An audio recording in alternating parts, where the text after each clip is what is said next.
나는 눈을 떴어요. 옆자리에 누워있는 낯선 남자의 체취와 온기가 느껴지죠. 어젯밤 나는 그와 모든 선을 넘어버렸어요. 온몸의 죄책감과 동시에 오랜만에 느껴보는 해방감이 뒤섞이네요.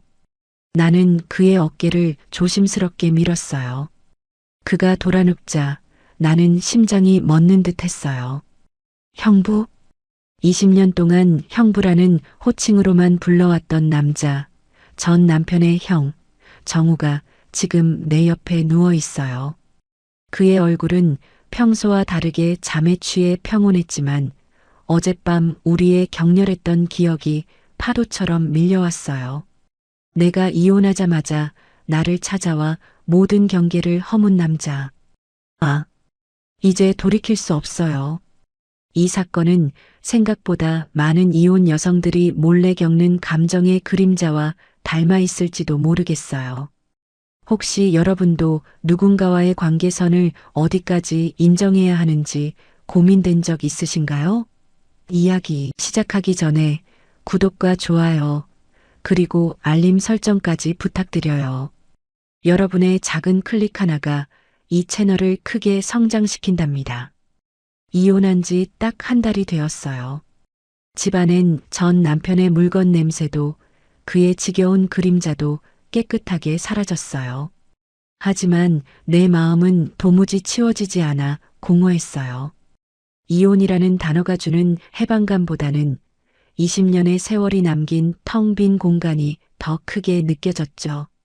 그런데 그날 저녁 현관 앞 센서 등이 탁 소리를 내며 켜지더니 누군가의 그림자가 멈춰 섰어요. 평소 전 남편은 비밀번호를 누르고 들어왔으니 누군가 초인종을 누르려 한다는 뜻이겠죠. 나는 문을 열었답니다. 문을 열자 거기 서 있는 사람은 정우였어요. 20년 동안 내가 늘 형부라고 불렀던 바로 그 남자 말이에요. 그는 조용히 마치 오래전부터 그 자리에 서 있었던 것처럼 말했어요. 민서야 혼자 있을까봐. 그냥 너무 걱정돼서 왔다. 그 한마디에 20년 동안 누구에게도 들은 적 없던 따뜻함이 스며들었어요. 전 남편 준호에게서는 단 한 번도 받아본 적 없던 순수한 위로였죠. 그의 눈빛은 흔들림 없이 나를 바라보았고 나는 그 눈빛에서 숨겨왔던 어떤 감정을 엿보는 것 같았어요. 그때부터 이미 위험한 예감은 시작되었어요. 이 남자가 내 삶을 송두리째 흔들 것 같았거든요. 정우는 그날 이후 일주일에 두세 번씩 나를 찾아왔어요. 마치 나의 삶에 의무적으로 배정된 보호자처럼 말이에요. 그는 말없이 전등을 갈아주었고 며칠 동안 고치지 못했던 고장난 세탁기를 뚝딱 고쳐주었으며 심지어는 혼자 하려던 겨울 김장까지 도와주었어요. 나는 그의 과도한 친절에 불편함을 느꼈어요. 형부, 굳이 이렇게까지 안 해도 돼요. 이제 남남이잖아요. 나는 선을 그으려 노력했어요. 왜 굳이야? 너 이제 혼자인데. 너는 내가 20년 동안 곁에서 지켜본 사람이야. 이제 내가 챙겨야 할 사람이 나 말고 누가 있겠어. 그의 말투엔 이상한 단호함과 소유욕 같은 것이 있었어요. 나는 그의 말에 반박할 수 없었어요. 하지만 오랜 시간 무너져 있던 내 자존감과 외로움을 누군가 이렇게까지 헌신적으로 챙겨준다는 감각은 너무나 달콤했죠. 나는 그에게 의지하기 시작했어요. 그러던 어느 날 밤 김치 냉장고를 정리하던 정우의 손이 내 손등을 스쳤어요. 아주 짧고 찰나의 접촉이었지만 그 순간 우리는 동시에 동작을 멈췄죠. 그의 손은 김치통을 잡고 있었지만 떨리고 있었어요. 민서야. 그는 나지막이 내 이름을 불렀어요. 형부, 저희 이런 거 아니잖아요. 저희는 넘으면 안 되는 선이 있잖아요. 나는 떨리는 목소리로 말했어요. 아니지. 그런데 정우의 목소리가 떨렸어요. 난 너가 이혼한 거 기쁘면 안 되는 건데 자꾸 그런 생각이 들어. 너를 드디어 내가 온전히 챙길 수 있게 되었다는 그런 이기적인 생각 말이야. 민서는 숨이 멎는 듯 했어요. 형부가 20년 동안 이런 마음을 품고 있었다고? 집안 관계의 금기. 너무 위험해서, 너무 가까워서 그래서 더 치명적인 감정이었죠. 그날 나는 그의 눈빛 속에서 금지된 사랑을 보았어요. 준호 전 남편은 이혼 후 연락하지 말자고 해놓고 정우가 나를 챙긴다는 소식을 듣자마자 득달같이 찾아왔어요. 그는 여전히 나를 자신의 소유물처럼 생각하는 듯 했죠. 문을 열자마자 준호는 버럭 소리쳤어요. 형이 여기 왜 와서 내 전처를 챙기는 거야? 정우는 어깨를 펴고 단호하게 말했어요. 그럼 내가 와서 내가 버린 사람을 하든가. 내가 버린 사람이잖아. 나는 숨을 삼켰어요. 두 남자의 눈빛이 살벌하게 부딪혔죠. 준호는 정우를 향해 이를 악물었어요. 형 설마 민서한테 감정 생긴 거 아니지? 그건 진짜 가족 배신이야. 형수님 얼굴을 어떻게 보려고 그래? 정우는 대답하지 않았어요. 그 무거운 침묵이 모든 걸 말해버렸죠. 준호는 미친 듯이 외쳤어요. 형? 그 여자는 내 전처야. 형이 손 떼면 안 된다고. 이건 윤리적으로도 문제야. 나는 그 말에 피가 거꾸로 흐르는 느낌을 받았어요. 나는 이제 누구의 아내도 아닌데 왜 여전히 그의 소유물처럼 취급되어야 할까요? 그날 이후 준호는 내 주변을 맴돌기 시작했고 정우는 그것을 더 이상 참지 않았어요. 정우의 행동은 나를 지키려는 본능이었지만 이 상황은 모두에게 비극적인 파국을 예고했어요. 준호가 밤늦게까지 내 집 주변을 서성이다가 유리창을 두드리는 일이 잦아졌어요. 나는 무서워 신고할까 고민하던 순간 뒤에서 정우가 나타났어요. 마치 수호신처럼 말이죠. 준호야, 지금 당장 가. 너는 이제 민서에게 상처만 줄 뿐이야. 왜? 형이 무슨 자격으로 나한테 명령해? 정우의 목소리는 단단했어요. 민서를 지킬 자격. 그건 너 같은 비겁한 남자가 아니라 나야. 내가 20년 동안 곁에서 지켜봤잖아. 민서의 심장이 철렁 내려앉았어요. 정우가 이어 말했어요.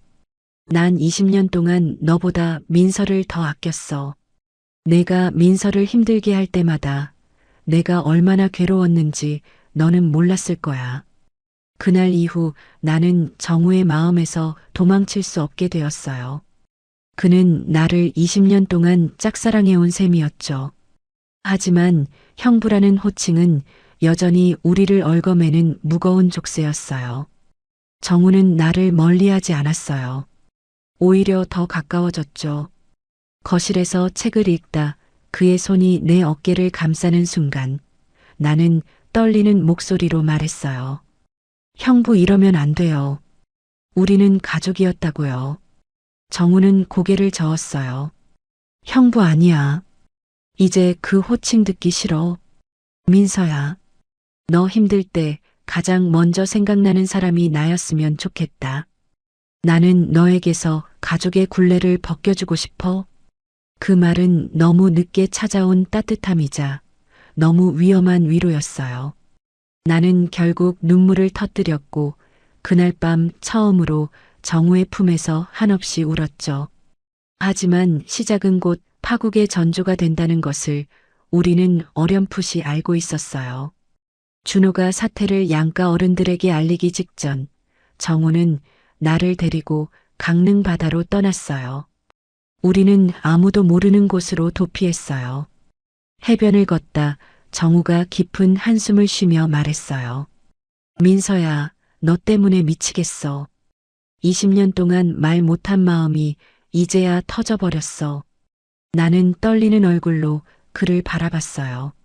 정우 씨는 아직 상처에서 완전히 벗어나지 못했어요. 이 관계가 너무 두려워요. 괜찮아. 내가 기다릴게. 내가 내 옆에서 울든 화내든 도망가든 다 받아줄게. 너를 향한 내 사랑은 죄가 아니야. 나는 너를 구원하고 싶어. 정우가 조심스럽게 나의 두 볼을 감싸 올렸어요. 그의 눈빛은 흔들림 없이 나에게만 집중되었죠. 그 순간 나는 알았어요. 이 사랑은 금기가 아니라 구원일지도 모른다는 것을. 묵혀왔던 내 안의 외로움과 상실감이 정우의 따뜻한 손길에 녹아내리는 것 같았어요. 그리고 처음으로 나는 스스로 원해서 정우에게 키스했어요. 그 키스는 세월을 뛰어넘는 우리 관계의 새로운 시작을 알리는 고백이었어요. 바닷가에서 돌아오기 전날 밤 우리는 모든 것을 결정해야 했어요. 우리의 관계가 단순한 일탈인지 아니면 진정한 사랑인지 확인해야만 했죠. 그날 밤 낯선 바닷가 숙소에서 우리는 서로의 모든 것을 드러냈어요. 정우는 더 이상 형부가 아닌 한 명의 남자로서 민서에게 다가왔어요. 그는 조심스럽지만 단호하게 민서의 블라우스를 풀어헤쳤고 민서는 이제 더 이상 도망치지 않고 그의 손길을 받아들였어요. 서로의 오랜 외로움과 갈망이 폭발하는 순간이었죠. 정우는 민서의 몸을 부드러우면서도 단호하게 탐했고 민서는 그의 격정 속에서 이혼 후 느꼈던 모든 상실감을 채워 넣었어요. 그녀의 나약한 신음은 오랜 고통의 해소 같았어요. 우리는 서로의 죄를 공유하며 이 금지된 사랑이 우리에게 얼마나 절실했는지 온몸으로 확인했어요. 그 육체적인 결합은 우리 관계가 단순한 호기심이 아닌 서로의 삶을 구원하는 깊은 사랑임을 역설적으로 증명하는 듯 했어요. 집으로 돌아오자마자 양가 가족은 폭발했어요. 폭언과 비난, 협박이 끊임없이 이어졌죠. 이혼한 전처와 형의 관계는 가문을 뒤흔들 충격적인 스캔들이었어요. 준호는 이 사태를 악의적으로 이용했어요. 법적으로 문제 삼으면 너희 둘 끝이야. 형도 다쳐. 내 인생도 무너지고. 민서 너는 결국 돈 때문에 형에게 붙은 거잖아. 그는 민서에게 다시 돌아오면 모든 것을 묻어주겠다고 협박했어요. 민서와 정우는 엄청난 갈등에 휩싸였어요. 정우는 모든 것을 포기하고 민서를 지키려 했지만 민서는 나 때문에 정우 씨가 가족까지 잃고 죄인으로 살아서는 안 된다고 생각했어요. 죄책감은 우리의 사랑을 갉아먹기 시작했죠. 고통의 시간을 보낸 후 우리는 결론을 내렸어요. 이대로 도망치거나 숨어 사는 것은 우리에게 진정한 행복을 주지 못할 것이라는 것을. 우리는 모두의 사랑을 위해 먼저 각자의 위치에서 진실을 마주하기로 결심했어요. 나의 외로움 때문에 다른 사람들의 삶까지 파괴할 수는 없다는 생각이 들었죠. 우리는 양가 가족을 한자리에 모았어요. 그들의 비난은 예상했지만 이번에는 피하지 않았어요. 정우와 나는 각자의 위치에서 진실을 마주하기로 했답니다. 민서는 가족들에게 자신의 삶을 스스로 선택할 권리가 있음을 단호하게 선언했어요. 저는 이제 누구에게도 기대지 않고 저만의 삶을 찾아 떠나겠습니다. 저의 선택은 정우 씨 때문만이 아니라 저의 행복을 위한 것입니다. 정우는 가족들에게 내 아우가 행복하지 않게 한 민서를 내가 사랑하는 것은 죄가 아닙니다. 우리의 사랑은 이혼으로 인한 외로움에서 시작되었지만 이제 진정한 구원이 되었습니다. 저는 가족과의 관계를 잠시 단절하고 민서와 함께 제 삶을 개척하겠습니다. 고백했어요. 그는 더 이상 비겁하지 않았어요. 이 모든 고통스러운 대화 끝에 우리는 사랑은 소유가 아니며 각자의 행복을 지지하는 것이라는 교훈을 얻었어요. 이혼한 전처와 형이라는 관계를 끊어내고 우리 모두가 진정한 행복을 찾도록 돕는 것이 진정한 사랑이라고 말이에요. 가족들이 모두 돌아간 후 민서가 정우를 바라보며 조용히 그러나 단호하게 말했어요. 정우 씨, 저는 이제 당신의 전 남편 가족이 아닙니다. 저의 삶에 오세요. 형부도 아니고 누구의 형도 아닌 오직 정우라는 한 남자로서 저와 함께 걸어주세요. 정우는 민서의 손을 꼭 잡았어요. 그의 눈빛은 확신으로 가득했어요. 그래. 이제부터는 내가 선택한 사람, 오직 너만을 사랑하는 정우로 살게. 우리는 모두의 비난을 이겨내고 새로운 사랑을 시작하는 거예요.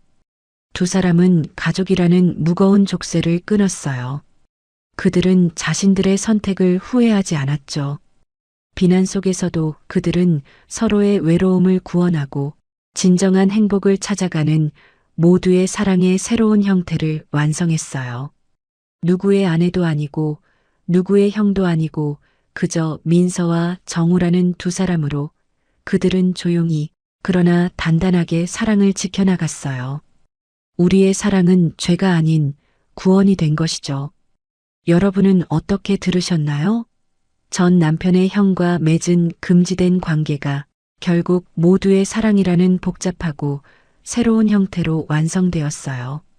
죄책감으로 시작된 관계가 진실함과 용기를 통해 각자의 삶에 더 큰 사랑과 행복을 가져다 줄 수 있었을까요? 여러분의 생각은 어떤지 댓글로 남겨주세요. 당신의 한 줄이 또 누군가에게 큰 위로가 될지 모른답니다.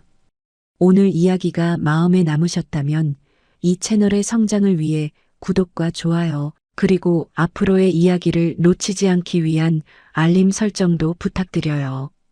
다음 이야기에서 다시 찾아뵐게요. 고맙습니다.